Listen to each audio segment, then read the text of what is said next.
Expecting nothing more than a routine eviction, Officer Morris responded to the frantic radio call for backup at the first-class lounge. He assumed the quiet man sipping espresso was just a belligerent trespasser who didn't belong. Unfortunately for Morris, that man was Percival Sterling, a senior FBI supervisor, and the officer had just single-handedly dismantled his own career. The rain lashed against the massive floor-to-ceiling windows of Hartsfield-Jackson Atlanta International Airport, blurring the neon lights of the tarmac. Inside the Concourse B Premium Airline Lounge, the atmosphere was a stark contrast to the dreary weather outside. It was a sanctuary of hushed conversations, the soft clinking of porcelain coffee cups, and the warm, ambient glow of luxury lighting. Sitting in a leather armchair in the far corner, facing the windows, was Percival Sterling. At 58 years old, Percival possessed the kind of quiet, immovable gravity that only came from a lifetime of high-stakes pressure. He was dressed impeccably, though comfortably, for travel. A tailored navy Italian blazer over a crisp, open-collared white shirt, dark tailored jeans, and highly polished Cordovan loafers. To the trained eye, his attire screamed understated wealth and meticulous attention to detail. But Officer Bradley Morris, of the Airport Police Authority, did not have a trained eye. He had a chip on his shoulder and a dangerous amount of unconscious bias. Percival took a slow sip of his black coffee, staring at the encrypted tablet resting on his lap. He was exhausted. He had just wrapped up a grueling 72-hour Joint Task Force operation in Miami, dismantling a sophisticated supply chain for illegal firearms. As the special agent in charge, SAC, of the FBI's Regional Violent Crimes Division, Percival rarely saw the field anymore. His days were usually spent in secure conference rooms in Washington, D.C., but this case had required his personal oversight. Now, he was just a weary traveler on a 3-hour layover, desperately wanting to go home to his wife, tend to his garden, and forget about the darkness of the world for a weekend. Across the lounge, near the frosted glass entrance doors, Officer Morris was doing his rounds. Morris was 34, heavy-set, and tightly wound. He had recently been passed over for a promotion to sergeant, a slight he bitterly attributed to office politics rather than his own extensive disciplinary file, which was littered with civilian complaints about his abrasive demeanor. Morris viewed the airport as his personal kingdom, and he took immense pride in policing the premium areas, eager to protect the elite from the riffraff. As Morris patrolled the buffet area, his eyes scanned the room and locked onto Percival. Percival was the only black man in the lounge at that hour. He was quietly reading, bothering no one. But something about him deeply irritated Morris. In Morris's narrow worldview, a man who looked like Percival didn't belong in an exclusive space that cost hundreds of dollars to enter, unless he was a famous athlete or a rapper. Percival was neither. He didn't have a flashy entourage. He didn't have diamond chains. He was just quietly existing in a space of privilege. Morris adjusted his utility belt, a familiar swagger entering his step as he walked over to the front reception desk. Chloe Davis, the 20-something lounge attendant, looked up from her computer monitor. She offered a polite, practiced smile. "Good morning, officer. Can I help you with anything?" Morris leaned heavily against the marble counter, jutting his chin toward the back of the room. "The guy in the navy jacket by the windows. You check him in?" Chloe followed his gaze. "Oh, yes. He came in about 45 minutes ago." "You sure he belongs in here?" Morris asked, his voice low, laced with suspicion. "He doesn't look like a premium member." Chloe blinked, taken aback by the bluntness of the question. "I assure you, officer, everyone in here has been verified. He scanned a Delta One boarding pass. He's a ticketed first-class passenger." "System glitches happen," Morris insisted, refusing to let it go.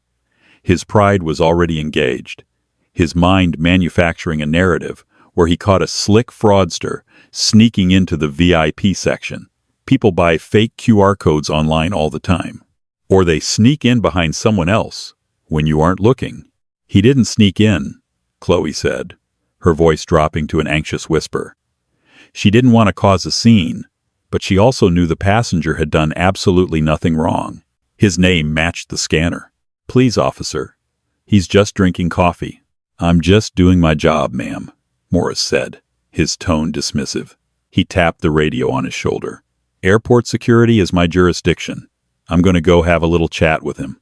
Verify his credentials. Chloe felt a knot of dread tighten in her stomach. Officer, I really don't think that's necessary. But Morris was already walking away, his heavy boots thudding softly against the plush carpet, charting a direct course for Percival Sterling. Percival was deep in thought, mentally drafting the preliminary report for the director, when a shadow fell over his tablet. He didn't flinch. Decades in law enforcement had trained him to maintain absolute physical composure. He finished reading the sentence on his screen, locked the tablet, and slowly looked up. Officer Morris stood over him, legs spread in a wide, aggressive stance, his hand resting casually but conspicuously near the handcuffs on his belt. "Morning," Morris said. The word was a greeting, but the tone was an interrogation. "Good morning," Percival replied. His voice was a rich, calm baritone. He didn't smile, but he wasn't hostile. He was simply waiting. "I need to see your boarding pass and your identification," Morris demanded, skipping any preamble or explanation. Percival looked at the officer, his dark eyes analyzing Morris in a fraction of a second. He noted the rigid posture, the dilated pupils, the subtle flare of the nostrils. This wasn't a random security check. This was a targeted harassment. Percival had experienced this script many times in his life, long before he carried a gold badge, and the bitter familiarity of it tasted like ash in his mouth. "Is there a problem, officer?" Percival asked calmly, his hands remaining perfectly still in his lap. "I need to verify that you are lawfully permitted to be in this lounge," Morris said, raising his voice just enough so that the two white businessmen sitting at the next table would hear. They stopped their conversation and turned to look. "Now, your ID and boarding pass. Let's go." A younger, less seasoned man might have snapped. A man with Percival's immense federal authority might have instantly pulled out his FBI credentials, shoved them in the local cop's face, and ended the charade. But Percival Sterling was a master tactician. He knew that reaching suddenly into a jacket pocket when an agitated cop was standing over you was a dangerous game. Moreover, he wanted to see exactly how far Morris was willing to take this abuse of power. Slowly, deliberately, Percival picked up his smartphone from the side table, opened the airline app, and brought up his digital boarding pass. He held it out. Morris snatched the phone from Percival's hand, a highly unprofessional move that made Percival's jaw tighten almost imperceptibly. Morris stared at the screen, swiping his thumb over it, as if trying to find a flaw in the pixels. "Percival Sterling," Morris read aloud. "First class to Reagan National. Okay, now your government-issued ID. May I have my phone back first?" Percival asked politely. Morris shoved the phone back toward him. Percival caught it smoothly. With slow, telegraphed movements, Percival reached into his right-hand trouser pocket and withdrew a slim leather wallet. He extracted his standard Maryland driver's license and handed it up to the officer. Morris took the license and held it up to the light. He scrutinized the hologram, bent the plastic slightly, and looked back and forth between the photo and Percival's face. He was searching desperately for a discrepancy. He wanted Percival to be a fraud.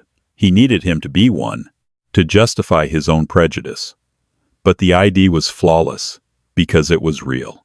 "What's your business in Atlanta, Mr. Sterling?" Morris asked, slipping into a full investigative interrogation. "I am in transit, officer." "I had a connecting flight," Percival answered, his voice remaining level, though the temperature in his eyes was dropping to absolute zero, as my ticket indicates. "Where are you coming from?" "Florida." "What were you doing in Florida?" "Working," Percival said simply. "Doing what?" Morris pressed, leaning in closer, trying to use his physical bulk to intimidate the seated man. "Officer," Percival said, his voice dropping an octave, carrying a sudden, unmistakable weight of authority that made Morris blink.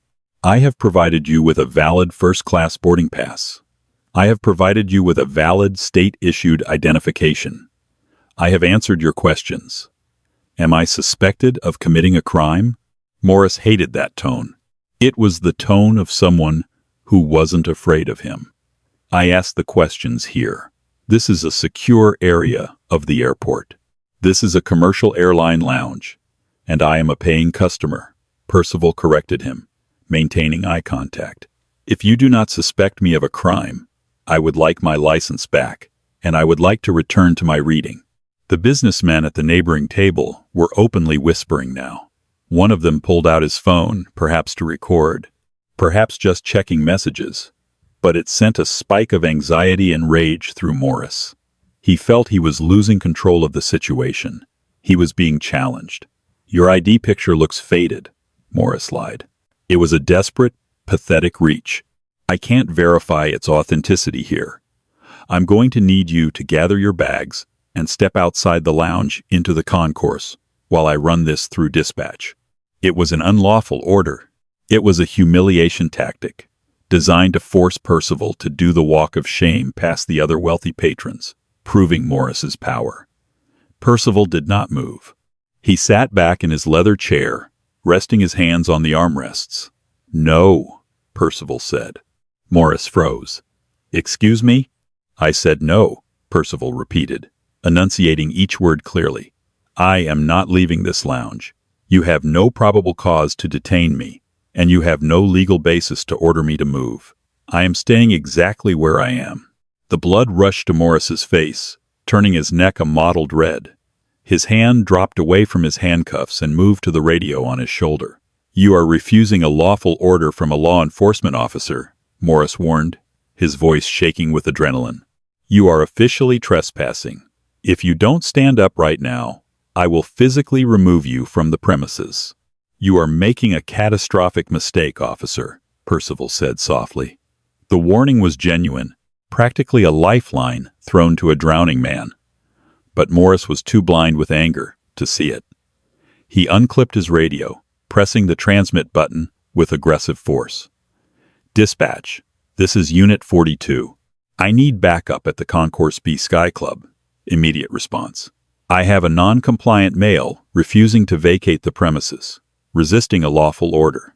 Send 2 additional units. Code 2. The radio squawked back instantly. Copy. Unit 42. 2 units en route. Morris glared down at Percival, a smug, vindictive smile creeping onto his face. You just made the biggest mistake of your life, pal. We can do this the easy way, or we can do this the hard way when my guys get here. Percival just sighed. He looked out the rain-streaked window, watching a massive jetliner taxi down the runway. He had tried to play this civilly. He had given the officer every chance to walk away, to accept the ID and save face. The hard way it is, Percival murmured. Slowly, he moved his hand toward the inner breast pocket of his tailored navy blazer. Keep your hands where I can see them, Morris barked, stepping back and dropping his hand to the yellow taser strapped to his thigh, unfastening the safety strap. Do not reach into your jacket. Hands on the table. Percival froze. He looked at the taser, then up at Morris's panicked, aggressive eyes.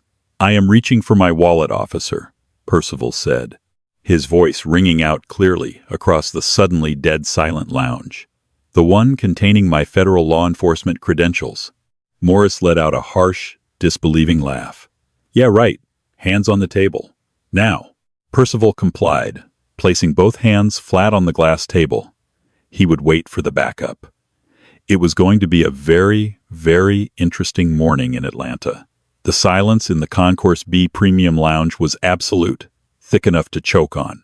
The soft jazz playing through the hidden ceiling speakers seemed absurdly out of place against the raw, vibrating tension surrounding Percival Sterling's table. Percival sat perfectly still, his large hands resting flat against the cool glass surface of the table. He did not break eye contact with Officer Bradley Morris. He could see the slight tremor in Morris's hand as it hovered over the bright yellow taser on his thigh. Morris was sweating, a thin sheen of perspiration catching the ambient light.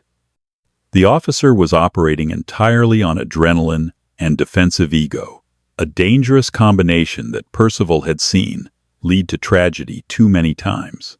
Just keep them right there, Morris ordered, his voice cracking slightly. He glanced nervously at the entrance. Backup is 30 seconds out. I am not a threat to you, officer, Percival said, his voice a steady, rhythmic cadence designed to de-escalate. But I need you to listen to me very carefully. You have initiated a stop without reasonable, articulable suspicion. You have detained me without probable cause. You are currently threatening me with less lethal force simply because I refused an unlawful order to vacate a premises where I am a paying ticketed customer. Think about your next move. Shut up, Morris hissed, leaning in, desperate to maintain his facade of control. You don't tell me the law. I know the law. You're a trespasser. Before Percival could dismantle that flawed logic, the heavy frosted glass doors of the lounge swung open. 2 officers hurried in, their duty belts jingling ominously. The patrons near the front reception desk subtly backed away, creating a wide berth. Leading the charge was Sergeant Thomas Miller, a 20-year veteran of the airport authority. He was an older man with salt and pepper hair, sharp, observant eyes, and a demeanor that favored situational awareness over brute force. Right behind him was Officer Ramirez, younger and tense, her hand resting on her radio. Morris, talk to me, Sergeant Miller said, his boots clicking sharply against the floor as he approached the scene. His eyes immediately swept the area. He saw the wealthy patrons watching in hushed shock. He saw the spilled sugar packets on the neighboring table. And then he saw the suspect. Miller's brow furrowed. The man sitting at the table, hands flat on the glass, did not look like a vagrant, a belligerent drunk, or a trespasser. He looked like a Fortune 500 CEO or a high-powered defense attorney. He radiated an intense, disciplined calm that instantly put Miller on high alert, not because the man was dangerous, but because men who sat that still under the threat of a taser usually had lawyers on speed dial. Sergeant Morris said, his chest puffing out slightly now that his reinforcements had arrived. Subject is refusing a lawful order to vacate. I asked for his ID. He got combative. Suspect he's using fraudulent boarding passes. When I told him to step outside for verification, he refused and made a sudden movement toward his jacket. I had to unholster my taser. Sergeant Miller stopped 3 feet away from the table. He looked from Morris's sweaty, aggressive face to Percival's stoic, unblinking expression. Sir, Miller said, addressing Percival, his tone authoritative but respectful. Is this true? Are you refusing to show identification? Sergeant, Percival replied, his voice projecting clearly. I provided this officer with my digital Delta One boarding pass. He snatched my phone from my hand. I then provided him with my valid Maryland driver's license. He claimed it was a forgery without running it through dispatch and ordered me to leave the lounge. When I informed him I would not comply with an unlawful order, he threatened me. Miller shot a sharp, questioning look at Morris. You have his ID? It looks fake. Sarge, Morris insisted, pulling the Maryland license from his chest pocket and handing it over. The lamination is weird. Miller took the license. He rubbed his thumb over it. It felt perfectly normal. The holograms caught the light exactly as they should. He looked at the photo, then at Percival. It was a perfect match. Sir, Miller said, turning back to Percival, lowering his voice. I apologize for the confusion. However, my officer stated you reached into your jacket after being ordered not to. For everyone's safety, I need to know what's in your pocket. I informed Officer Morris exactly what I was reaching for before I moved, Percival said, his eyes shifting from Morris to Miller. I told him I was retrieving my federal law enforcement credentials. Morris scoffed loudly. He's lying, Sarge. It's a classic stall tactic. Guy's a fraud. Miller ignored Morris. His veteran instincts were screaming at him. The man's posture, his precise vocabulary, his utter lack of fear, it all aligned with his claim. Sir, are you telling me you are a sworn federal officer? Miller asked, his hand instinctively moving away from his own utility belt, adopting a non-threatening posture. I am, Percival confirmed. And if you grant me permission to slowly reach into my left inner breast pocket, I will provide you with my credentials. I will use 2 fingers. Is that acceptable, Sergeant? Miller nodded slowly. Yes, sir. Slowly, please. Don't let him do it, Sarge, Morris protested, stepping forward. He could have a weapon. Stand down, Morris. That's an order, Miller snapped, his voice cracking like a whip. He turned back to Percival. Go ahead, sir. Percival moved with deliberate, exaggerated slowness. He lifted his left hand from the glass table, unbuttoned the top button of his navy blazer, and slipped 2 fingers into the inner pocket. The entire lounge seemed to hold its collective breath. Even the jazz music felt too loud. Percival withdrew a slim, worn leather billfold. He held it out toward Sergeant Miller and, with a flick of his wrist, let it fall open. The overhead lights caught the brilliant gleam of a solid gold shield. Below it, secured behind a thick plastic window, was a federal ID card featuring a stark photograph of Percival, the seal of the Department of Justice, and large, bold text. Sergeant Miller leaned in. He read the credentials once. Then he read them again, just to be absolutely certain his eyes weren't playing tricks on him. The color drained from his face, leaving him looking suddenly old and very, very tired. Percival Sterling, Special Agent in Charge, Federal Bureau of Investigation. Miller swallowed hard. The man sitting in front of them wasn't just an agent. He was an SAC. He was the head of an entire FBI field office, a man who commanded hundreds of federal agents, a man with direct lines to the director of the FBI and the Attorney General of the United States. He was a titan of federal law enforcement, and Bradley Morris had just threatened to tase him for drinking coffee. Miller snapped the billfold shut and handed it back to Percival with a trembling hand. He instantly stepped back and sharply adjusted his posture, dropping into a stance of rigid deference. I apologize, SAC Sterling, Miller said, his voice tight. There has been a colossal misunderstanding. Morris blinked, his brain struggling to process what he had just heard. Sack? What? Sarge, what are you talking about? It's a fake badge. You can buy those in a novelty shop? Shut your mouth, Morris, Miller roared, spinning around to face his subordinate. The sheer fury in the sergeant's voice made Morris physically recoil. Secure your weapon. Step back. But Sarge, I said step back, Miller barked. Morris clumsily shoved the taser back into its thigh holster, his face a mask of profound confusion and dawning panic.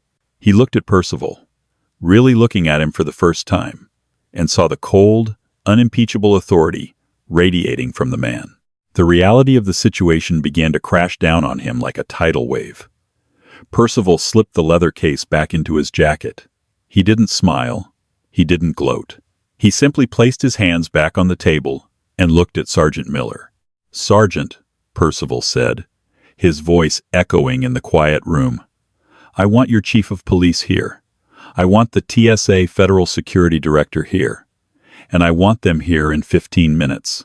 Until they arrive, no one leaves this immediate area. The atmosphere in the lounge had shifted from tense anxiety to morbid fascination. The surrounding patrons, realizing they were entirely safe, had become an utterly captivated audience to the unfolding drama. Several phones were overtly recording now, the little red recording lights glowing like tiny beacons of accountability. Officer Morris stood 10 feet away, his face pale, his bravado entirely evaporated. He looked like a man who had just stepped on a landmine and was waiting for the click. Officer Ramirez stood silently next to him, her eyes wide, physically distancing herself from her partner. Sergeant Miller was speaking frantically into his radio, using secure channels to summon the highest authorities at Hartsfield-Jackson. Percival Sterling picked up his espresso cup. It was cold. He set it down with a soft clink. He looked at Morris. Officer Morris, Percival said. Morris flinched as if struck. Yes, sir. Do you know what the Fourth Amendment to the United States Constitution dictates? Percival asked, his tone resembling a disappointed law professor addressing a failing student. Morris swallowed hard, his throat dry. Protection against unreasonable search and seizure. Correct. Percival said. "And are you familiar with Terry v. Ohio?" "Yes, sir. Stop and frisk." Specifically, Percival corrected smoothly. It requires a law enforcement officer to have a reasonable, articulable suspicion that a person has committed, is committing, or is about to commit a crime before they can briefly detain them. Now, tell me, Officer Morris, when you approached me, what was your reasonable, articulable suspicion? Morris opened his mouth, but no words came out. He couldn't say, "You're a black man in a first-class lounge, and I didn't think you belonged." He looked at the floor. I was conducting a routine verification, sir. There is no such thing as a routine verification that bypasses the Fourth Amendment in a civilian space without cause, Percival stated, his voice devoid of anger, but heavy with consequence. You approached me based on a personal, biased assumption. You manufactured a suspicion. When I provided valid identification and documentation, destroying your manufactured suspicion, your ego prevented you from de-escalating. You escalated. You attempted to enforce an unlawful order under the threat of physical violence. I was just doing my job, Morris muttered weakly, a pathetic attempt at self-preservation. No, Percival said, his voice finally sharpening into a blade. You were acting as an armed bully. You disgraced the badge you wear. You are exactly the kind of liability that gets cities sued and innocent people killed. Before Morris could respond, the lounge doors parted again. 3 figures in suits walked in rapidly, their expressions grave. At the front was Chief David Harrison of the Airport Police Authority. He was a heavily built man whose face was already flushed with stress. Beside him was a tall, severe-looking woman, Sarah O'Connor, the TSA, Federal Security Director for the airport. Trailing behind them was a nervous-looking man in a Delta uniform, clearly a senior manager. Chief Harrison took one look at Percival Sterling, recognized him instantly from Joint Federal Task Force briefings, and visibly winced. He practically sprinted over to the table. "Sack Sterling," Chief Harrison said, extending a hand, his voice thick with apology.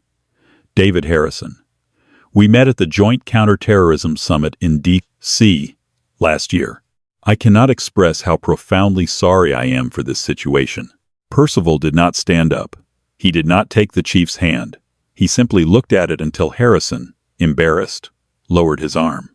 "Chief Harrison," Percival said, "it is a poor reflection on your department when your officers view the citizens they are sworn to protect as inherent threats based on nothing but visual prejudice." "I agree entirely, sir. I assure you." Percival held up a hand, stopping the chief in his tracks. "Here is what is going to happen, David. I am not going to file a standard civilian complaint, because those have a habit of disappearing into internal affairs black holes." Percival gestured toward Morris, who was now visibly trembling. "Officer Morris initiated an unlawful detention under color of law," Percival continued, listing the charges with surgical precision. "He attempted an illegal search. He threatened a federal agent with a weapon. I am going to formally request that the Department of Justice Civil Rights Division open a Title 18, Section 242 investigation into this officer for deprivation of rights under color of law." Morris let out a choked gasp. Section 242 wasn't a slap on the wrist. It was a federal felony charge. It meant prison time. "Furthermore," Percival said, turning to the TSA director, Director O'Connor, "I suggest you pull all CCTV footage from this concourse for the past 6 months and audit every single random security check Officer Morris has initiated. I guarantee you will find a distinct, undeniable demographic pattern." Director O'Connor nodded sharply. "Consider it done, Agent Sterling. We have zero tolerance for profiling." Chief Harrison turned to Morris. The look of pure, unadulterated fury on the chief's face was terrifying. Morris had not just embarrassed the department, he had poked a sleeping dragon that could rain federal audits and DOJ oversight down upon the entire airport authority. "Morris," Chief Harrison snarled, his voice a low, dangerous rumble. "Give me your duty weapon. Now." Morris froze. tears welling in his eyes. "Chief, please. I have a family." I didn't know who he was. "That is exactly the point," Percival interjected softly. "You didn't know who I was. If I had been a regular citizen, a teacher, a contractor, a father traveling to see his kids, you would have dragged me out of here in handcuffs. You would have humiliated me, arrested me on bogus resisting charges, and ruined my life, just to satisfy your own ego. The fact that you only regret this because I am an FBI supervisor proves you have no business wearing a badge." "Your weapon, Morris," Chief Harrison repeated, holding out his hand. "And your badge, your radio, and your taser. You are stripped of all police powers, effective immediately. You are suspended without pay pending a full multi-agency investigation. Hand it over." With shaking hands, Morris unbuckled his gun belt. The heavy leather hit the floor with a dull thud. He unpinned the silver star from his chest, his fingers clumsy, and dropped it into the chief's waiting palm. In front of dozens of silent watching patrons, in the very lounge he had treated as his personal fiefdom to bully those he deemed unworthy, Bradley Morris was entirely stripped of his power. The humiliation he had eagerly sought to inflict on Percival had boomeranged, shattering his career and his life in a matter of minutes. "Sergeant Miller," Chief Harrison ordered, "escort Mr. Morris off airport property immediately." "Yes, sir," Miller said. He gripped Morris by the elbow not gently and steered the disgraced, weeping man toward the exit. The patrons watched them go in stunned silence. Chief Harrison turned back to Percival, looking exhausted. "SAC Sterling, again, my deepest apologies. Is there anything else you require?" Percival finally looked down at his encrypted tablet, then at his cold espresso. The adrenaline of the confrontation was fading, replaced by a bone-deep weariness. He just wanted to go home to his garden. "No, Chief," Percival said quietly. "Just ensure the DOJ gets the CCTV footage by Monday morning." "I'll hand-deliver it myself," Harrison promised. As the officials filed out, leaving Percival alone once more, Chloe, the young lounge attendant, tentatively approached the table. She looked nervous, but held a fresh, steaming cup of espresso. "I'm so sorry about all of that, Mr. Sterling," she whispered, placing the cup gently on the table. "I tried to tell him." Percival looked up at her, the hard lines of his face softening for the first time that morning. He offered her a small, genuine smile. "You did just fine, Chloe," Percival said gently. "Thank you for the coffee." Percival Sterling picked up his tablet, tapped the screen, and went back to writing his report. The quiet sanctuary of the lounge, finally restored. 6 months later, the chilling rain of Atlanta had been replaced by the stifling, humid summer of a federal courthouse in downtown. Bradley Morris sat at a scarred wooden defense table, his tailored airport uniform long gone, replaced by an ill-fitting gray suit that hung loosely on his diminished frame. He had lost 20 pounds. The arrogant swagger that had defined his patrol in Concourse B was entirely extinguished, replaced by the hollow, terrified stare of a man watching his life disintegrate. His defense attorney, an exhausted public defender named Robert Hayes, flipped through a towering stack of discovery files. Morris's police union had abandoned him the moment the Department of Justice Civil Rights Division formally announced their grand jury indictment. The karma Morris faced was not merely professional. It was a total, systematic dismantling of his reality. When TSA Director Sarah O'Connor and Chief Harrison initiated the audit Percival Sterling had demanded, they didn't just find a few discrepancies. They opened Pandora's box. The CCTV footage and dispatch logs from the past 3 years revealed a staggering, undeniable pattern. Morris had initiated 47 random stops in premium airport zones. 45 of those stops targeted Black or Hispanic travelers. Worse, the DOJ investigation uncovered that Morris had routinely falsified his police reports, claiming passengers were verbally abusive or acting suspiciously to justify detaining them. Because Percival Sterling had forced the issue, these past victims, many of whom had missed flights, lost business deals, or suffered severe public humiliation, were tracked down by federal investigators. Now, Morris was facing a reality he had never thought possible for a man wearing a badge. Because his actions were proven to be a malicious violation of clearly established constitutional rights, the federal judge stripped him of his qualified immunity. This meant the victims were free to sue Morris personally in civil court. His life savings were vaporized by legal fees in a matter of weeks. His house was placed under a lien. His wife, unable to bear the public disgrace, the financial ruin, and the media circus camped on their lawn, had filed for divorce and moved back to Ohio with their children. To compound his misery, Morris was placed on the Giglio list. The federal finding of his untruthfulness and severe racial bias meant that his testimony was permanently legally compromised. Even if he somehow avoided prison, no law enforcement agency, security firm, or even a mall rent-a-cop outfit would ever hire him. He was a radioactive liability, Mr. Morris, Attorney Hayes said quietly, not looking up from the plea agreement. The assistant U.S. attorney is offering a final deal. You plead guilty to 1 count of deprivation of rights under color of law, a violation of Title 18, U.S.C., Section 242. In exchange, they drop the falsification of records charges. Morris swallowed, his throat clicking audibly in the quiet courtroom. And the sentence? 18 months in federal prison, Hayes replied bluntly. You surrender your pension entirely.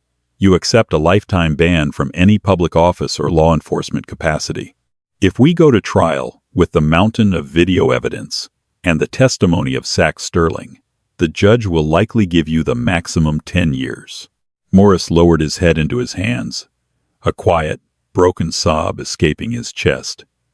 The absolute power he thought he wielded in that airport lounge had been an illusion. He had tried to crush a man, simply for existing in a space he deemed himself the gatekeeper of, and in doing so, he had triggered his own annihilation.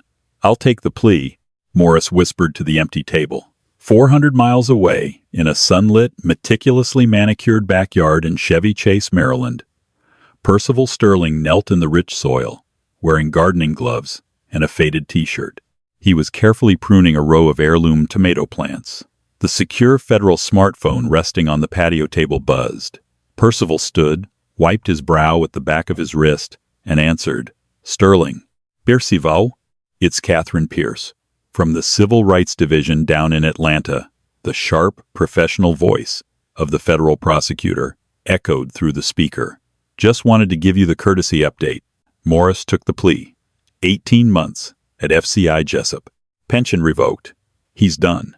Percival looked out over his garden, watching a cardinal land on the wooden fence. He didn't smile. There was no joy in this victory, only a solemn, heavy resignation. Thank you, Catherine. What about the previous victims? A massive civil class action suit is moving forward, she confirmed. The airport authority is settling out of court, and Morris is personally liable for the rest. He's completely bankrupt. You broke a major cycle of abuse down here, Percival. I just ordered a cup of coffee, Percival said softly. The tragedy, Catherine, is that if I were just a regular citizen, a teacher, or a mechanic, I would be the one sitting in a cell right now on fabricated resisting charges, and he would still be patrolling that lounge. I know, Catherine said quietly, but you weren't. You were the wall he finally crashed into. Percival ended the call and slipped the phone into his pocket. He looked at his hands, calloused and stained with earth. He had spent his entire life building the authority required to protect himself and others from men like Morris.